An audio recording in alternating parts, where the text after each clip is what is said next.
Hello guys, Ufuk here. Welcome back to our YouTube channel IR Academy. As we discussed present indefinite tense in our previous video, जैसा कि हमने अपनी पहली video में present indefinite tense को discuss किया, उसके बारे में सीखा और use of S, E S, I S को हमने डिस्कस किया। आज का जो हमारा टॉपिक है वो है प्रेजेंट कंटिन्यूअस टेंस, जिसको हम उर्दू में कहते हैं फ़ेल हाल जारी। So the definition is here, this tense is used when the action is happening at the time of speaking. अब सवाल ये है कि हम इस टेंस को कहाँ पे यूज़ करते हैं, या ये टेंस किन कामों के लिए, किन चीज़ों के लिए इस्तेमाल किया जाता है। तो जो डेफिनेशन हमें बता रही है कि दिस टेंस इज़ यूज्ड, ये जो टेंस है, ये जो ज़माना है, कहाँ पे इस्तेमाल होता है, when the action is happening at the time of speaking. मतलब जब कोई काम बोलने के वक्त जारी हो, या फिर जब कोई काम बोलने के वक्त हो रहा हो, तब क्या करते हैं, हम इस टेंस को यूज़ करते हैं। फॉर एग्जाम्पल, मैं कोई मिसाल दे रही हूँ कि वो खाना खा रही है, ठीक है। अब वो खाना खा रही है, मैं उसके बारे में बात कर रही हूँ कि वो खाना खा रही है। अब यहाँ से मैं उसके बारे में बता रही हूँ, मैं उसके बारे में बात कर रही हूँ कि वो खाना खा रही है, वहाँ से वो सामने बैठकर खाना खा रही है। मतलब यहाँ से हम किसी बात का जिक्र कर रहे हैं और वहाँ से वही काम जारी है, तो उस टेंस के लिए हम क्या करते हैं, प्रेजेंट कंटिन्यूअस टेंस को यूज़ करते हैं। अब यहाँ पे हमारे पास कुछ मेन पॉइंट्स हैं टेंस के। सबसे पहला है उर्दू आइडेंटिफिकेशन, मतलब इसकी उर्दू की जो पहचान है वो कौन सी है, हम कैसे पहचाने कि ये प्रेजेंट कंटिन्यूअस टेंस का कोई सेंटेंस लिखा हुआ है।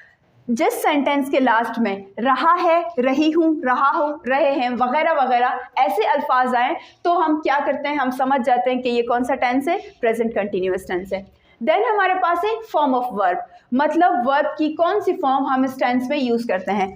वर्ब की हम फर्स्ट फॉर्म यूज़ करते हैं, उसके साथ हम क्या ऐड करते हैं, उसके साथ हम ing लगाते हैं। फॉर एग्जांपल, हमारे पास जितने वर्ब्स हैं, अगर हम किसी की एग्जांपल ले लें, अगर ईट है तो हम क्या करेंगे, उसके साथ ing लगाएंगे। अगर ड्रिंक है हम क्या करेंगे, उसके साथ ing ऐड करेंगे। मतलब हम फर्स्ट फॉर्म के साथ क्या करते हैं, ing का इजाफा करते हैं।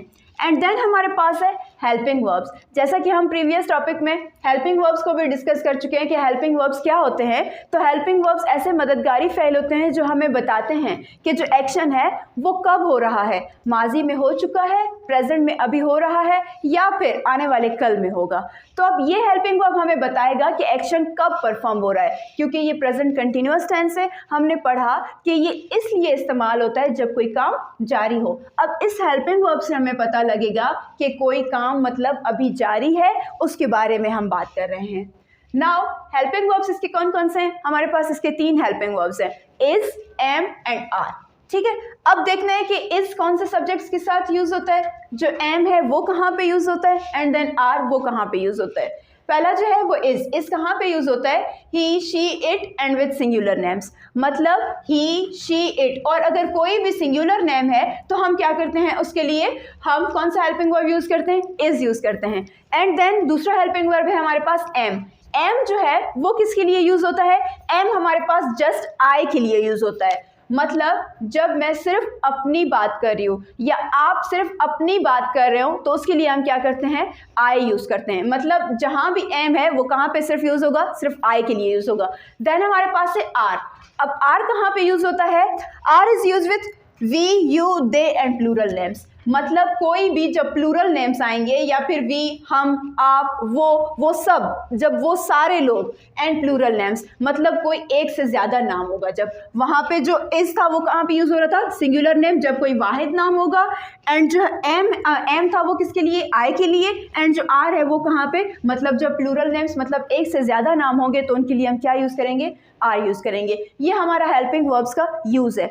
अब हम आते हैं सेंटेंसेस की तरफ कि हम इसके जुमले जो हैं वो कैसे बना सकते हैं। सबसे पहले हमारे पास आता है सिंपल सेंटेंसेस, मतलब जिसमें हम सादा जुमले को बयान करते हैं, कोई सिंपल सा स्टेटमेंट देते हैं।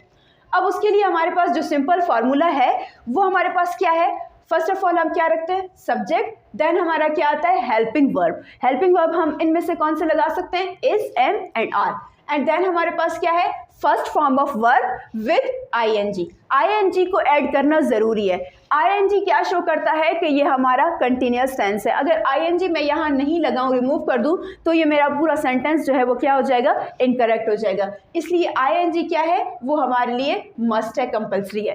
एंड देन हम क्या यूज़ करते हैं, then object and then full stop. अब इसी फार्मूला के तहत हमने क्या किया है, सेंटेंस बनाया है।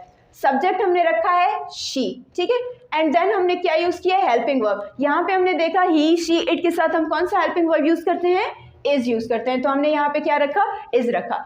एंड देन स्टडी, ठीक है। अब स्टडी हमारा क्या है, फर्स्ट फॉर्म ऑफ वर्ब है, एंड देन हमने उसके साथ क्या लगाया, आईएनजी का इजाफा किया। स्टडीइंग बुक्स, ये हमारा क्या है, ऑब्जेक्ट है प्लस फुल स्टॉप, ठीक है। अब ये इस सिंपल फार्मूला के तहत हमने क्या किया, एक सेंटेंस बनाया है, शी इज स्टडीइंग बुक्स, वो किताबें पढ़ रही है, ठीक है।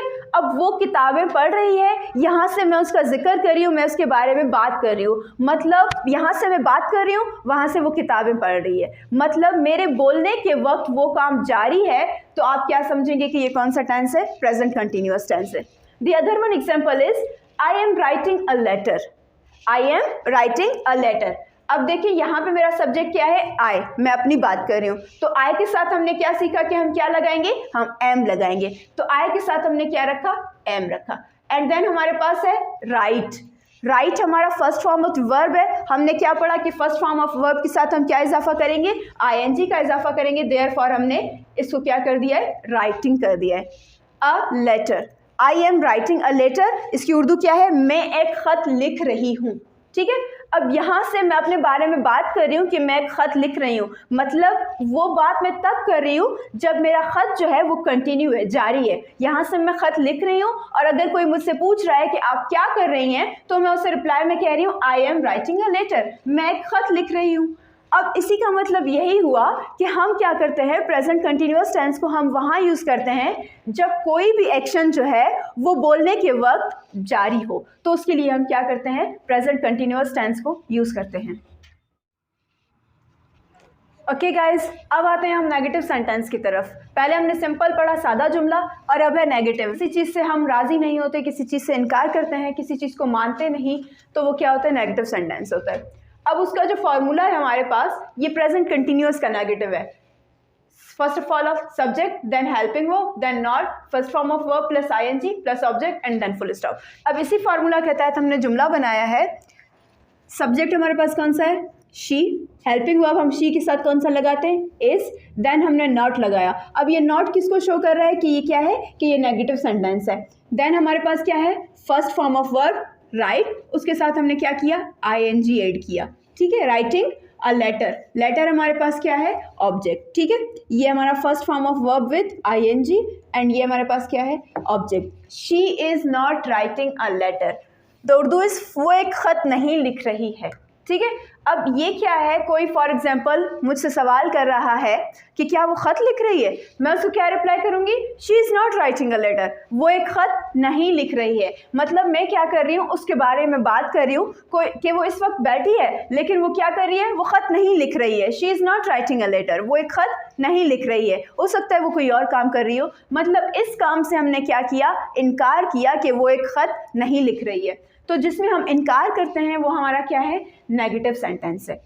देन हम आते हैं इंट्रोगेटिव की तरफ। अब इंट्रोगेटिव क्या होता है, इंट्रोगेटिव पहले जैसे हमने आपको बताया कि इंट्रोगेटिव वो सेंटेंसेस होते हैं इन विच वी आस्क क्वेश्चंस, जिसमें हम क्या करते हैं, किसी चीज़ के बारे में सवाल करते हैं। अब देखें इंट्रोगेटिव के फार्मूला में क्या डिफरेंस आता है, यहाँ पे हम क्या करते हैं, सब्जेक्ट के बाद हेल्पिंग वर्ब लगाते हैं, लेकिन इंट्रोगेटिव में हेल्पिंग वर्ब कम्स फर्स्ट। मतलब हेल्पिंग वर्ब जो है वो क्या होगा, वो सब्जेक्ट से पहले आ जाएगा।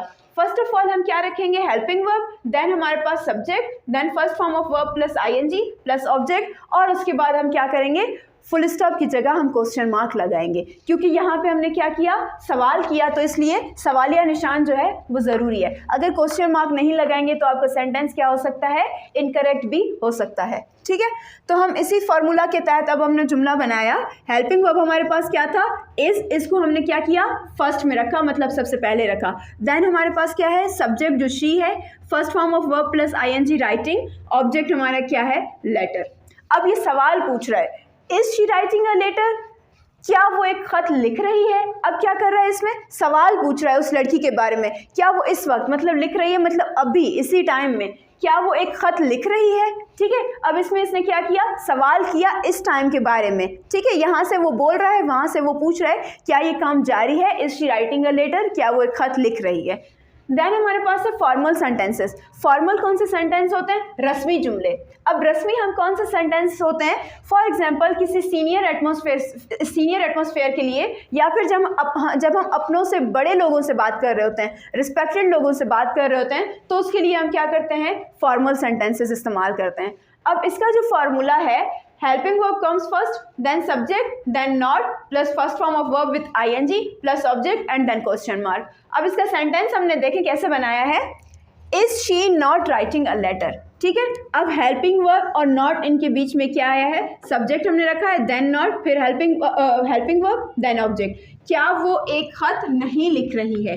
देन अगर इनफॉर्मल की बात करें, अब ये कौन सा था? ये हमारे रस्मी जुमले, और ये क्या है? ये हमारे गैर रस्मी जुमले। फॉर्मल हम कहाँ पे यूज़ करते हैं? सीनियर एटमॉस्फेयर में। अब जो इनफॉर्मल है वो हम क्या करते हैं? जूनियर एटमॉस्फेयर में, मतलब जब दोस्ताना माहौल में, या फिर हम अपने से छोटे जो बच्चे होते हैं, जो छोटे लोग होते हैं, उनसे जब बात कर रहे होते हैं, तो हम क्या करते हैं? ये वाले सेंटेंसेस यूज़ करते हैं। मैं आपको पहले भी बता चुकी हूँ कि इनकी जो उर्दू है उसमें कोई डिफरेंस नहीं होता, उसमें कोई फ़र्क नहीं आता, वो बिल्कुल सेम रहती है, इनफॉर्मल और फॉर्मल की उर्दू।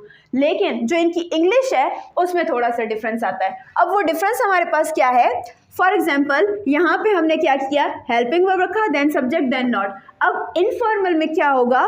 हेल्पिंग वर्ब और नॉट साथ आएंगे, देन हम सब्जेक्ट रखेंगे। अब हेल्पिंग वर्ब और नॉट जब साथ आएंगे तो हम क्या करते हैं? हेल्पिंग वर्ब्स की शॉर्ट फॉर्म्स यूज़ करते हैं। जब हेल्पिंग वर्ब और नॉट साथ आएगा उसकी हम क्या करेंगे? इनफॉर्मल में शॉर्ट फॉर्म यूज़ करेंगे। अब इज़ नॉट था, अब हमने इसको क्या किया? इजंट कर दिया। ठीक है, इजंट, उसके बाद subject, then first form of verb with ING, then object and then question mark. अब देखें आप, उर्दू वही सेम है। क्या वो एक खत नहीं लिख रही है? क्या वो एक खत नहीं लिख रही है? अब इंग्लिश में क्या डिफरेंस था? Is she not writing a letter and isn't she writing a letter. ठीक है, अब ये इनका डिफरेंस है। अब अगर हम शॉर्ट फॉर्म्स की बात करें कि इनकी शॉर्ट फॉर्म्स कौन सी हैं, अब एक है हमारे पास हेल्पिंग वर्ब है इज, दूसरा है एम एंड तीसरा है आर। अब इज जो है उसकी जो हेल्पिंग जो शॉर्ट फॉर्म है हमारे पास वो क्या है? इजंट, एम की एंड आर की आर्ट। ये हमारी क्या है? ये हमारी शॉर्ट फॉर्म्स हैं। तो जब भी हम इनफॉर्मल सेंटेंसेस बनाएंगे तो हमने क्या करना है? हेल्पिंग वर्ब और नॉट को साथ लगाना है और उनकी शॉर्ट फॉर्म्स यूज़ करनी है। तो ये था हमारा प्रेजेंट कंटिन्यूअस टेंस, फ़ेल हाल जारी। इसके बारे में अगर कोई भी क्वेश्चन है तो आप कमेंट सेक्शन में हमसे पूछ सकते हैं। तो इंशाल्लाह हम मिलेंगे अगली वीडियो में एक नए टॉपिक, नए लेक्चर के साथ। तब तक के लिए अपना ख्याल रखें और हमें अपनी दुआ में याद रखें। शुक्रिया, गुड बाय।